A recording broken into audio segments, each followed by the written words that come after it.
Cuando usted escuche esta cortina musical, entenderá que ya estamos en su sector favorito. El maestro en casa. Acomódese y empezamos. Antes les llamaban nazarenos, después cristianos. Hoy no saben ya cómo llamar a cada grupo, hay tantos. Antes al mirarles se decían, ved cómo se aman. Hoy al contemplarnos se repiten, ved cómo se separan. ¿Quién sabrá quién de ellos tiene la verdad? Buenos días para todos ustedes que nos escuchan en esta mañana. Dios esté bendiciendo sus vidas. El tema que vamos a compartir hoy se llama ¿Cómo ser una iglesia fuerte? Olvidando lo primero. En Primera de Samuel, el capítulo 7, los versículos 1 y 2 dice de esta manera: Los habitantes de Kiriat Jearim fueron y se llevaron el arca del Señor y la pusieron en casa de Abinadab, la cual estaba en la colina, y consagraron a Eleazar su hijo como guardián del arca del Señor. Así pasaron 20 años desde el día en que llegó el arca a Kiriat Jearim, y los israelitas gemían arrepentidos ante el Señor. El arca del pacto pasó del exilio a la clandestinidad, de las manos de los filisteos, a estar escondida en la casa de Abinadab, custodiada por su hijo Eleazar durante 20 años. El arca representaba a Jesucristo y debía ser defendida. No lloréis, solo duerme, no está muerta. Yo te pregunto, ¿está nuestro Cristo y su Evangelio exiliado? Al parecer ha sido robado y enviado muy lejos, cautivo de ateos y agnósticos. Ellos lo usan, malinterpretan y hasta se adueñan del mensaje tergiversándolo.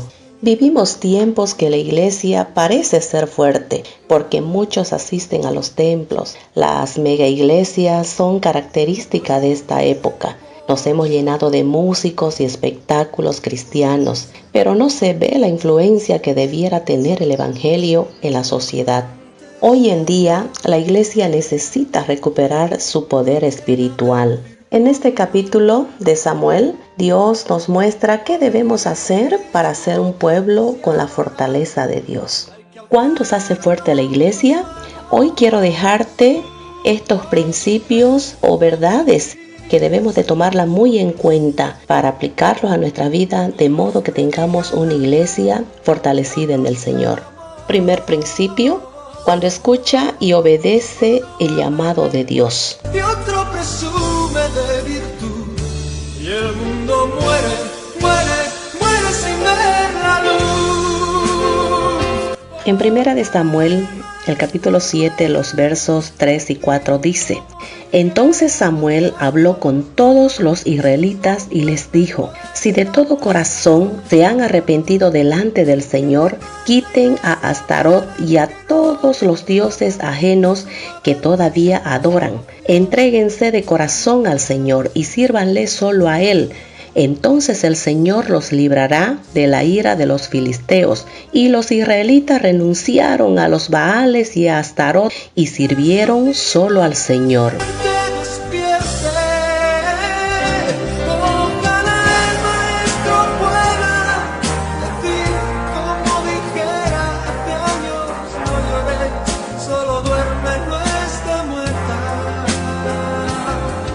Aquí el profeta Samuel estaba exhortando al pueblo, llamándolo al arrepentimiento, a un cambio de actitud.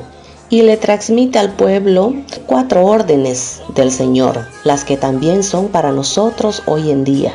Primera orden: convertirse a Dios.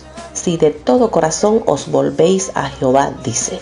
Es necesario volverse, convertirse a Dios de corazón. Muchas veces miramos solo por nosotros mismos. nuestros intereses y familia, pero poco miramos a Dios. Él ahora nos invita a convertirnos de todo corazón. 2. Dejar la idolatría. Quitad los dioses ajenos y Astarot de entre vosotros. ¿Cuántos ídolos tiene el ser humano?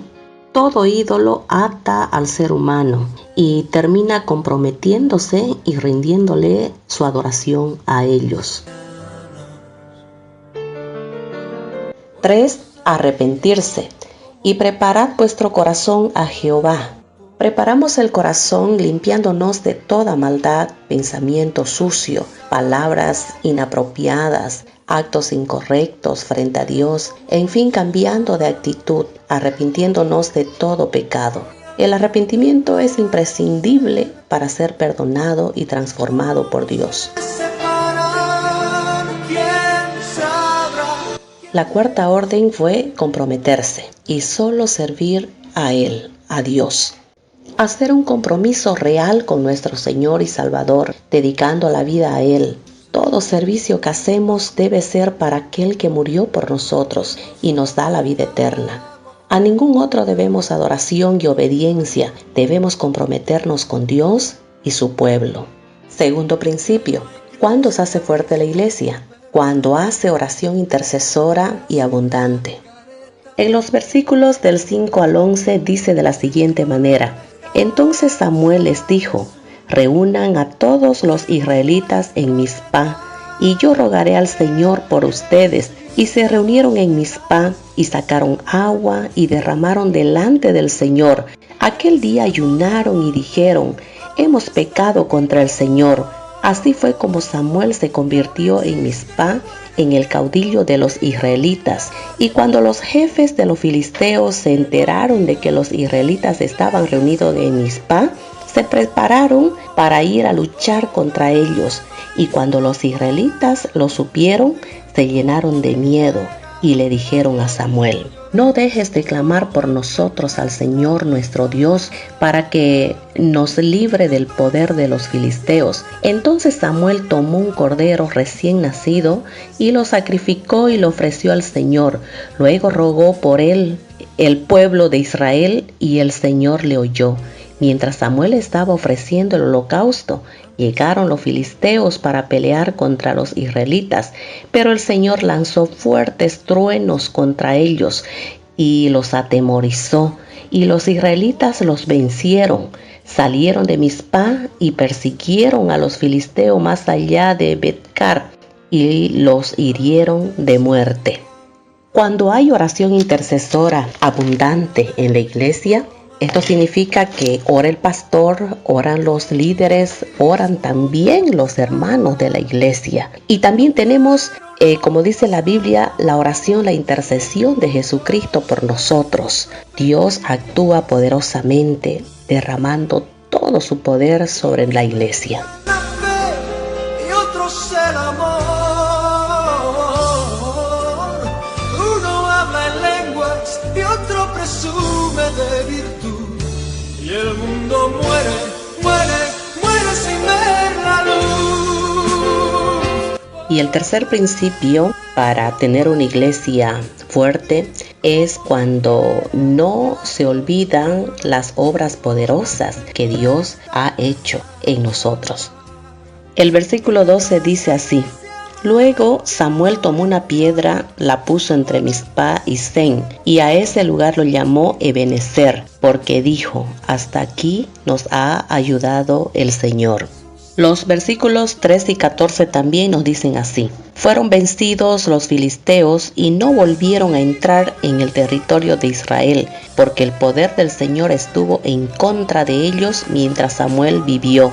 Los israelitas liberaron el territorio de los filisteos, tenían en su poder y recuperaron las ciudades que les habían arrebatado, desde Ecrón hasta Gat. Así los israelitas y los amorreos vivieron en paz.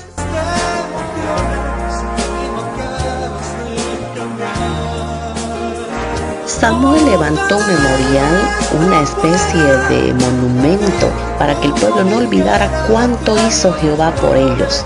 Samuel puso una piedra entre Mizpah y Sen y le puso por nombre Ebenezer y lo llamó Hasta aquí nos ayudó Jehová. Esta piedra significa ayuda y fue instalada por Samuel después de obtener la victoria sobre los filisteos como memorial de la ayuda recibida de parte de Dios. Ebenezer marca 3 momentos en la vida de los israelitas. Nuestro Señor Jesucristo también levantó un memorial cuando instituyó la cena y dijo en Lucas 22, 17 al 20, dice así: y habiendo tomado la copa, dio gracias y dijo: tomad esto y repartidlo entre vosotros, porque os digo que no beberé más del fruto de la vid hasta que el reino de Dios venga. Y tomó el pan y dio gracias y lo partió y les dio diciendo: este es mi cuerpo que por vosotros es dado, haced esto en memoria de mí. De igual manera, después que hubo cenado, tomó la copa diciendo: esta copa es el nuevo pacto de mi sangre, que por vosotros se derrama. Este memorial nos recuerda lo que Dios hizo por nosotros al enviar a morir a su Hijo en la cruz. Cada vez que comemos del pan y bebemos de la copa, nos alimentamos con el cuerpo y la sangre de Jesús. Es decir, alimentamos nuestra alma y espíritu con su vida y afirmamos nuestra esperanza en Él.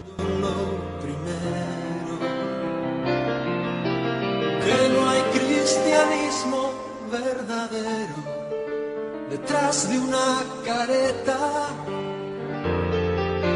Si no reflejamos a Jesús, perdemos nuestra meta. Hoy en día la iglesia está viviendo una época de decadencia en que no tiene la suficiente fuerza para convencer al mundo con el mensaje del Evangelio. Muchos son los análisis que se podrían hacer sobre las causas de este debilitamiento, pero al examinar la tarea, el trabajo de Samuel en este capítulo, nosotros podemos darnos cuenta de que realmente podemos trabajar y podemos obrar aplicando estos principios a nuestra vida, de tal manera que podamos tener una iglesia fuerte y firme en el Señor y así poder alcanzar las grandes victorias que Dios quiere darnos y que está preparando para su pueblo.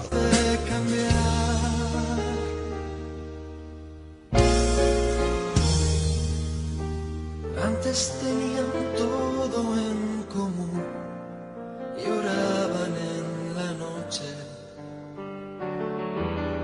Hoy compiten por saber quién tiene mejor casa y mejor coche.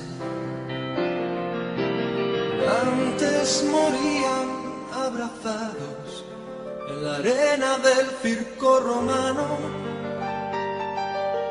Hoy discuten si al orar hay que alzar o no las manos. Y para terminar, te dejo estos 3 consejos para tu vida. Primero, renuncia a toda idolatría. En oración, pídele al Señor que te revele cuáles son aquellas cosas o quizás personas que le has dado el primer lugar en tu vida, dejando a Dios a un lado. Y luego decide que Dios sea el primer o tenga el primer lugar en tu vida y comprométete a servirlo y adorarlo solamente a Él. 2. Levanta un grupo de oración e intercesión en tu casa, tu familia, tu iglesia, y así podrás experimentar grandes victorias en tu vida. Que no reaccionas, solo a veces te emocionas y no acabas de cambiar. 3. Recuerda siempre la obra eterna que Dios ha hecho por nosotros en la cruz. ¿Y acaso a ti no habrá quien te despierte? Soy la pastora Orfa. Si este mensaje edificó tu vida, compártelo. Que el Señor te bendiga. Solo duerme, no está muerta. El maestro en casa. Si amada que no reaccionas, solo a veces te emocionas. Para que no te pierdas nada, suscríbete y activa la campanita.